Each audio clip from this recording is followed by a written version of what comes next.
All right, hello there, AP Human Geo students. This is just more culture stuff. Here I am, just deeper diving into the world of culture, getting some of these more advanced terms into your brains. So let's go ahead and learn more about culture. So here's the cultural iceberg. This is a pretty cool visual. Oh, come on. So these are sort of the things you see about culture on the top of the iceberg, but sort of what's difficult to see, but what is also very important parts of culture are all these concepts right here. So that's especially what this whole presentation's about, just these sort of deeper elements of culture that are just harder to visualize. Okay, now I'm actually going to skip this sort of culture map of the world thing. I think I already kind of covered this in my stations activity. So I'm just going to go right ahead to number 13. All right. So here's some new terminology for the course. I know this is something that got instituted, I want to say 1 or 2 years ago. So just make it very clear to my students that pop culture is called global culture and folk culture is called indigenous culture. They made this kind of switch 2 years ago, and I don't think it kind of matriculated through all of my materials. But so let's go ahead and look at this. Like there's some pretty interesting pictures here on this slide too. So here's some Buddhist monks, which are definitely kind of the indigenous culture of a lot of Southeast Asian countries. But right behind them is Coca-Cola, which is a huge element of global culture. And then Tokyo Disneyland. Well, Disneyland is global culture, but maybe the little things that make it uniquely for Tokyo might be a little more in the indigenous world. And yeah, Legoland Dubai is kind of the same vibe. Like, Lego's a global thing, Dubai not so much. So yeah, anyway, here's some Native Americans. So this is definitely indigenous culture. This is indigenous culture. And then here's global culture, but I don't know what Inkspari is. And then yeah, some of these more Disney, some of these more Japanese things would be a little more a little more indigenous culture. And then, yeah, I already explained that one. And then this one's great. So an Amish person using a cell phone. So first of all, they're betraying the Amish faith right there. I don't know what they're doing. But it's, the cell phone is a global culture concept, but the Amish are an indigenous cultural concept. All right. Okay, now we get to multiculturalism. What a great concept. What a great word. So multiculturalism is the belief that the more cultures you have in your society, the more your society will improve. And a society who sort of really does believe in multiculturalism, you're not trying to convert anybody to anything. You're just like, hey, whatever religion you are, thumbs up. Whatever language you speak, thumbs up. Whatever skin color you are, thumbs up. There's no judgments placed on anyone. And I don't know if any country in the world today is a true multicultural society. I think just about every single country on planet Earth, there is an ethnic majority. There is a historical group that has held power in whatever country we're talking about. But some countries are definitely way more into multiculturalism than others.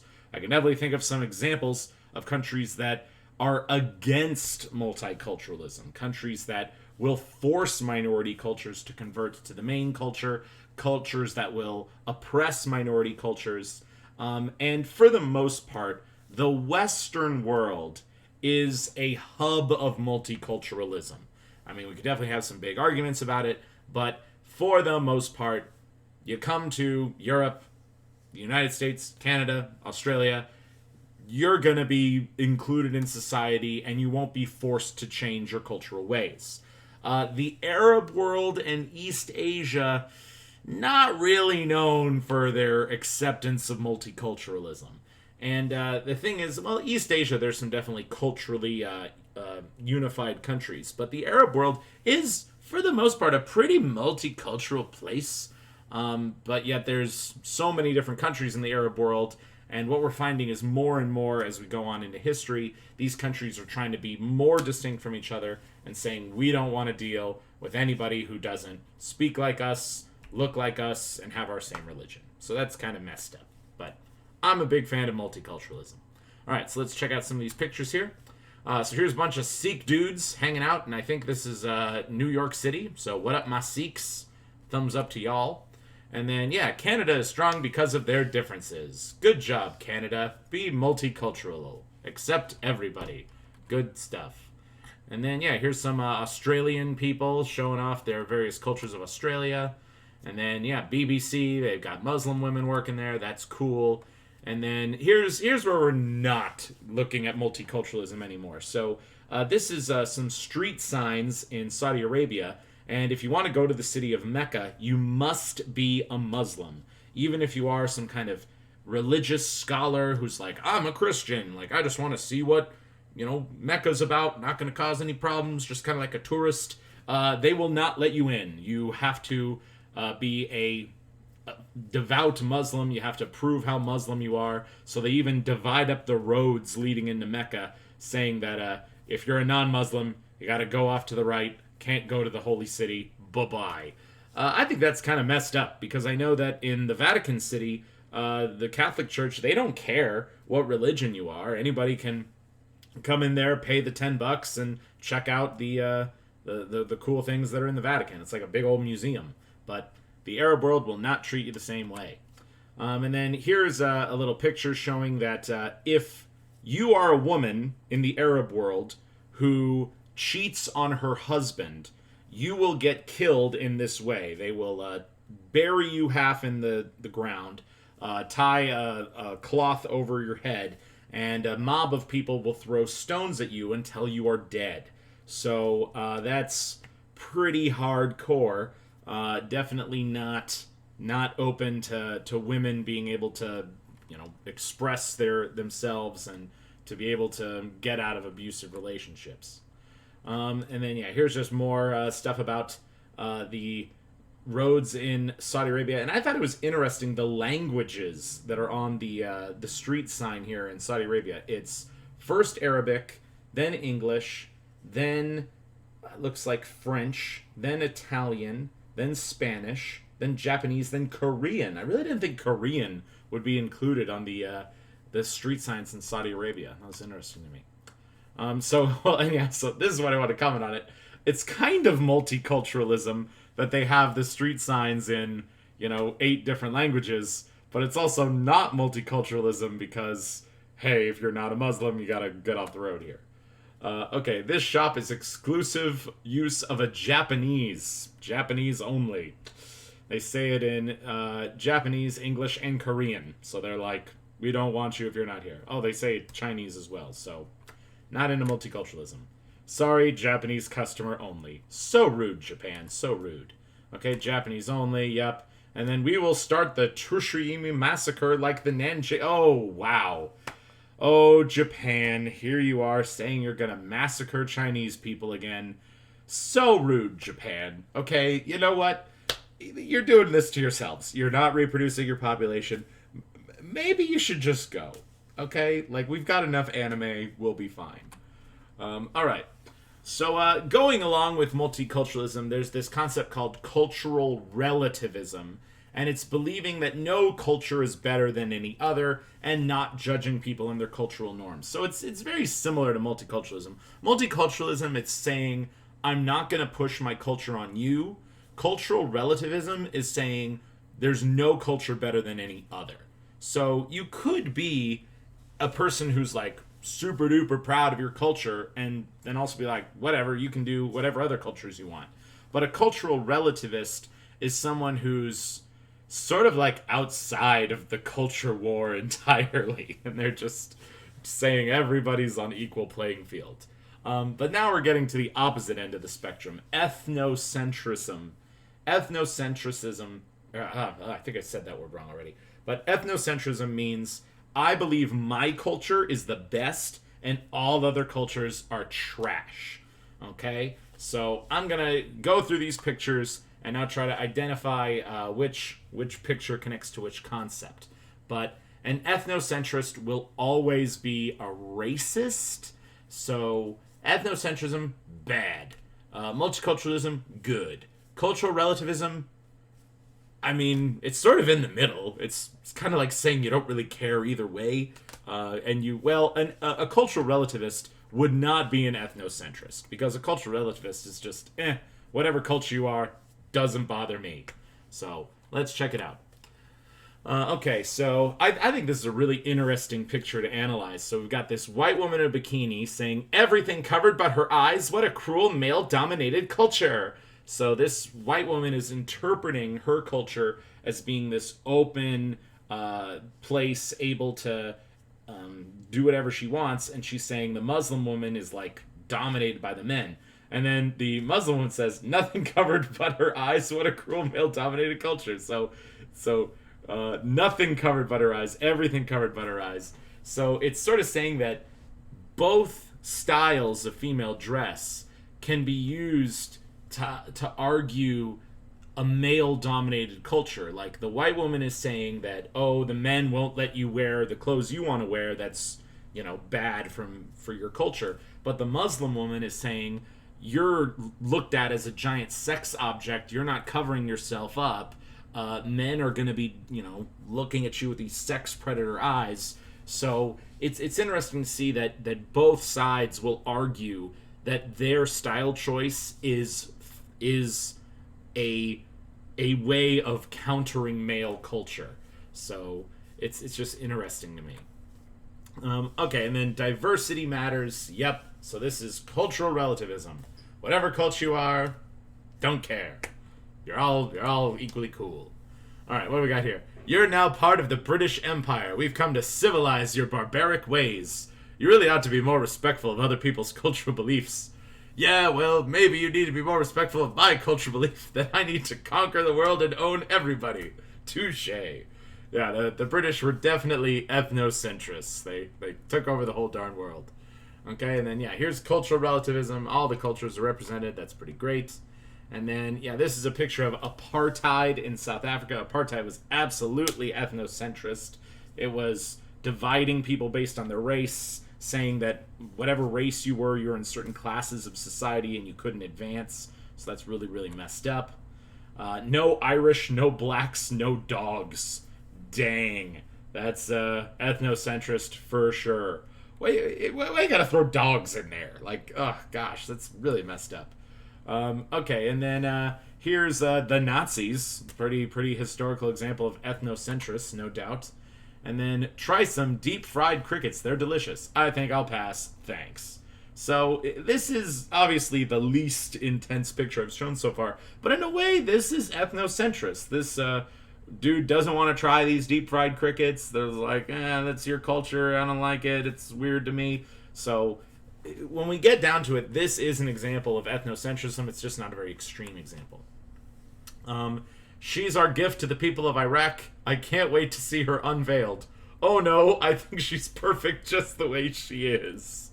So, there's definitely some concepts we could say here. So, Uncle Sam giving a Statue of Liberty to Iraq, expecting Iraq to love it, that's sort of ethnocentrist. But then Iraq being like, we're going to keep the veil on, and it's fine like that. That's sort of cultural relativist. So it's kind of both arguments, however you interpret it.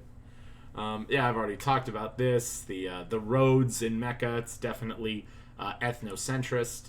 And then when in Rome, do as the Romans do. Yeah, that's cultural relativism, for sure. Okay, and then ethnocentrism examples. Go back to Africa. Go back to Mexico. And then this guy's like, what do I do? So, yeah. Okay, do we make culture? Does culture make us? That's a good question. And this is something that I would hope that a cultural relativist would really think about and say like, we're all kind of the same. Doesn't matter what your religion is, what your language is. As long as you're a cool person, you get a high five. And then, smile it out with people. Hang out. Be cool. Okay, so let me now talk about some more deeper concepts with culture. So on occasion, a transnational corporation, so you're a company, you operate all over the world, sometimes you're going to run up into some problems as you try to sell your product to other countries. Certain cultures aren't going to do certain things. Especially when you run into local taboos. And I think taboo was covered in your reading. But a taboo is something that a culture generally doesn't do. So you're this transnational corporation. You're like, I really want to sell hamburgers in India. And then they're like, well, the Indian people don't eat beef according to their religion. You're like, oh, that's a problem. Well, I guess we're not going to do beef, but we'll switch it up. And I'll zoom in on it, and you can see that the McDonald's menu in India is very, very different because they have glocalized. So yeah, it's globalization at a localized level. Glocalization. When they're sort of switching up what they sell to best fit people's individual cultures and individual needs. And also, like, if you are this transnational super company that's selling your stuff all over the world, you want to make the most money possible. So you are going to adapt and modify your products to best make more money. I mean, capitalism, what can you do? Okay, so yeah, I think I covered that, the Hinduism example. Let me tell you another great example of a failed glocalization. I think this one's just really funny. So this was back in like the 1960s, and I think the car producer Chevrolet was selling a car called the Nova. It was a part of their series of cars named after various astronomical stuff. I think they had like the Eclipse, the name of a car, and they had the Galaxy car. So they made one called a Nova. And the Nova sold all right in the United States, and it was kind of a crappier car. So like, you know what, let's try to sell this in Latin America. So they shipped a whole bunch of Novas to Latin America, and they were trying to sell them, but nobody was buying the car. Like, the car had terrible sales. And then they finally hired someone who spoke Spanish, and they're like, why won't people buy a car called the Nova? And the Spanish speaker like puts his head in his head. He's like, do you know what Nova means in Spanish? It means no go. Doesn't go. Why are you going to buy a car named the no-go? It's so dumb. So dumb. All right, let's check out some of the picture examples here. So, hijab Barbie. This is a great example of glocalization. They're selling Barbie dolls, but giving her a hijab. So, yeah, probably glocalized to the Arab world, no doubt. And then here's steak and onion flavor Pringles. You know, I remember when I was in South Korea, I saw so many glocalized American products. And a part of me wanted to, like, take some of them back home and, like, show my friends. Be like, look, it's this crazy flavor of Doritos you've never heard of. But another part of me was like, all of these are really gross. So I don't think I really took any of them home. And then, yeah, here's the McDonald's menu in India. As you can see, it's very, very different. No beef on the McDonald's burger menu. It's all chicken burgers and other stuff. So that's pretty cool. All right, here's something that I demand comes to America. Japan loves Kit Kats. And I've looked up the history of this. The Kit Kat Candy Company was created in the United States, like, you know, early 1800s or something, and they've been doing their thing with Kit Kats in the United States. And it just so happens that the term Kit Kat in Japanese translates to good luck. Okay, that was just, they lucked out, Kit Kat did.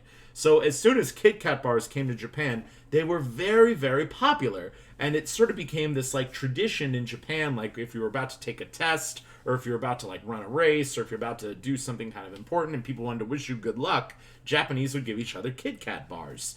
And eventually Kit Kat opened up their own sort of a candy manufacturing hub in Tokyo, and the Japanese got super creative with it. And they've come up with thousands of Kit Kat flavors that are sold all over Japan, but, like, none of them have come back to the United States. And when I was in Japan, I had a bunch of Kit Kats, and let me tell you, this one right here, the blueberry cheesecake Kit Kat, changed my life. Oh, Japan, you're doing good work. I take it back. Keep living, Japan. Just be nicer to immigrants.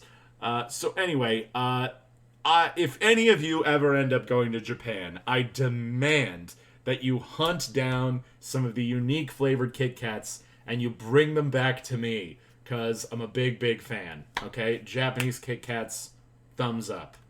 All right, and then this is the Kentucky Fried Chicken in Morocco, the Ramadan special. Yeah, this is globalization because during Ramadan, people can't eat during the day, so they have this special chicken meal at night. That's kind of cool. All right, and beef products not sold here. McDonald's India, not playing with that game. And here's some really messed up globalization. So this is the American version of the Star Wars movie poster. And then here's the version in China. As you can see, they definitely edited the poster to a pretty big degree because they did some localized testing and they found that movies with African lead actors do worse in China. So they actually edited the poster to make it so that Finn's character is less evident in the poster. So that's super messed up, China. Kind of a racist way to globalize a product. All right, let's talk about some language stuff. So orthography is writing that creates sounds, and then the sounds have meaning. All right, so great example of orthography is English and its most major languages. So orthography is sort of like you read a language one letter at a time, one sound at a time. But ideograms are kind of the opposite of this. Ideograms are written languages where every symbol is an idea. There's no defined way of saying the ideogram that everyone on planet Earth will agree with. And the go-to example of an ideogram kind of a language is Chinese. And Chinese is such a difficult language to grasp our heads around because it's definitely done in a very different way than the other languages. Because there's one written version of Chinese that is commonly understood between all Chinese speakers. So you speak Mandarin, you speak Cantonese, you will write the same language. But a Mandarin speaker will read these Chinese symbols and different sounds will come out of their mouth than a Cantonese speaker. I mean, they're interpreting the same concept, but just different sounds are created in the verbal form of the language. So, ideogram languages are just not a great idea because, well, I mean, okay, a part of it's a cool idea that you all can read the same words and understand the same concepts through reading, but it's obviously way better if it's an orthographic language where the sound becomes the meaning. That, like, the vast majority of world languages today are orthographic. All right, so let's check some of these out. So these are ideas of ideograms, okay? So if we were in a classroom right now, I would say, like, does anyone know if you saw this picture, how would you say what this means in French or in Spanish or in English? And, you know, we're all going to say something different, but we all know it means don't smoke, okay? And then this picture right here, like, we all know it means, you know, these heavy objects are going to crush you, so be careful with heavy objects. Even though that, you know, you'd say this in all kinds of other different languages, we all know the same meaning. And yeah, here's just various words. And then here's how you say China in Chinese. So it's the Middle Kingdom. That's kind of an interesting way of understanding China, the kind of middle country of Asia, I guess. So this is how you would write China in Chinese, but a Mandarin person would read this and be like, oh, it's China. And a Cantonese person would read this, oh, it's China. But they would say very, very different things. And then I think everybody could agree that this is an ideogram, and it means no dogs allowed. So whatever language you speak, all you know is you see that, and you're like, oh, can't bring a dog in here. Okay, so yeah, I think I've already spoken this.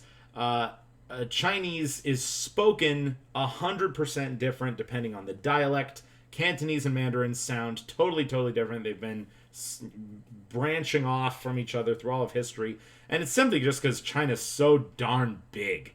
Like, China, for the most part, has been a pretty united land for the vast majority of human history.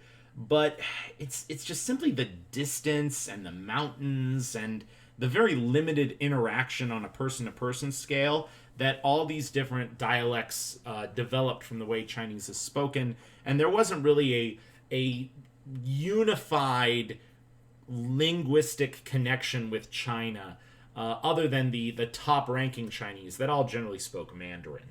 So, okay, so let's check out some of these more differences between the Chinese language. So these are the common spoken forms of Chinese around the country of China. As you can see, there's a whole bunch. Mandarin is definitely the biggest one. So if you ever were to learn Chinese yourself, learn Mandarin. Okay, don't learn any of the other dialects. I know we've probably got some Cantonese kids. Cantonese would be number 2. I think Hakka's number 3. Maybe Wu's number 4. But learn Mandarin. And I know that China is actually currently putting a lot of effort into their country right now to try to like enforce Mandarin on all Chinese speakers. So I think in a couple hundred years, more and more of these smaller versions of Chinese will disappear, and Mandarin will sort of eat up everyone. These are the various dialects of Chinese. I didn't know Shanghaiese is a dialect. That's so weird. So colloquial spoken Cantonese. I'm sure I'm going to just destroy these pronunciations. So, Nigo Hai Norwa Jan is I am a Norwegian in Cantonese. And Wu Shi Nu Wei Ren is I am a Norwegian in Mandarin. So it's, for some reason they changed the word M in these two versions of written Chinese, but otherwise it's totally the same written form, but very, very different spoken forms. So differences between Mandarin and Cantonese. Here's a whole nother thing. The Chinese language is so tough to learn because there are different tones in Chinese. And once again, I'm going to brutalize it in this video lecture here, but the amount of inflection you put on certain words would mean a different word entirely. So like in the English language, if you're like, John, or John, like, we're saying John, right? Both times. But in Chinese, it could mean totally different things. And Chinese has 4 tones. Cantonese has 6 or more tones. Cantonese also has a lot more syllables.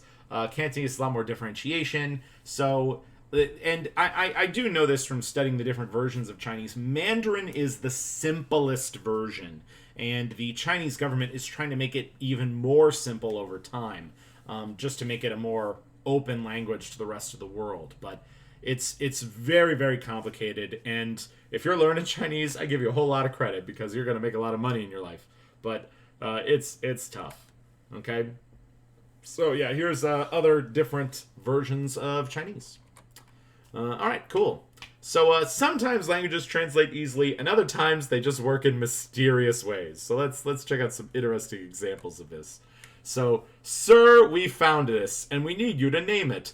Most other countries call it pineapple. But we might as well call it anas, since the majority of the world refers to it as pineapple. But, sir, pineapple. And that's just the reality. Like, if you look at what do you call this fruit in all these different languages around the world, it's sort of like every other culture decided to call it some version of an ananas. Kind of like a banana. Like, it's kind of like a fruit. So calling this fruit an ananas would make sense in all these languages. But English, we just threw a wrench in there, and it just doesn't make a whole lot of sense.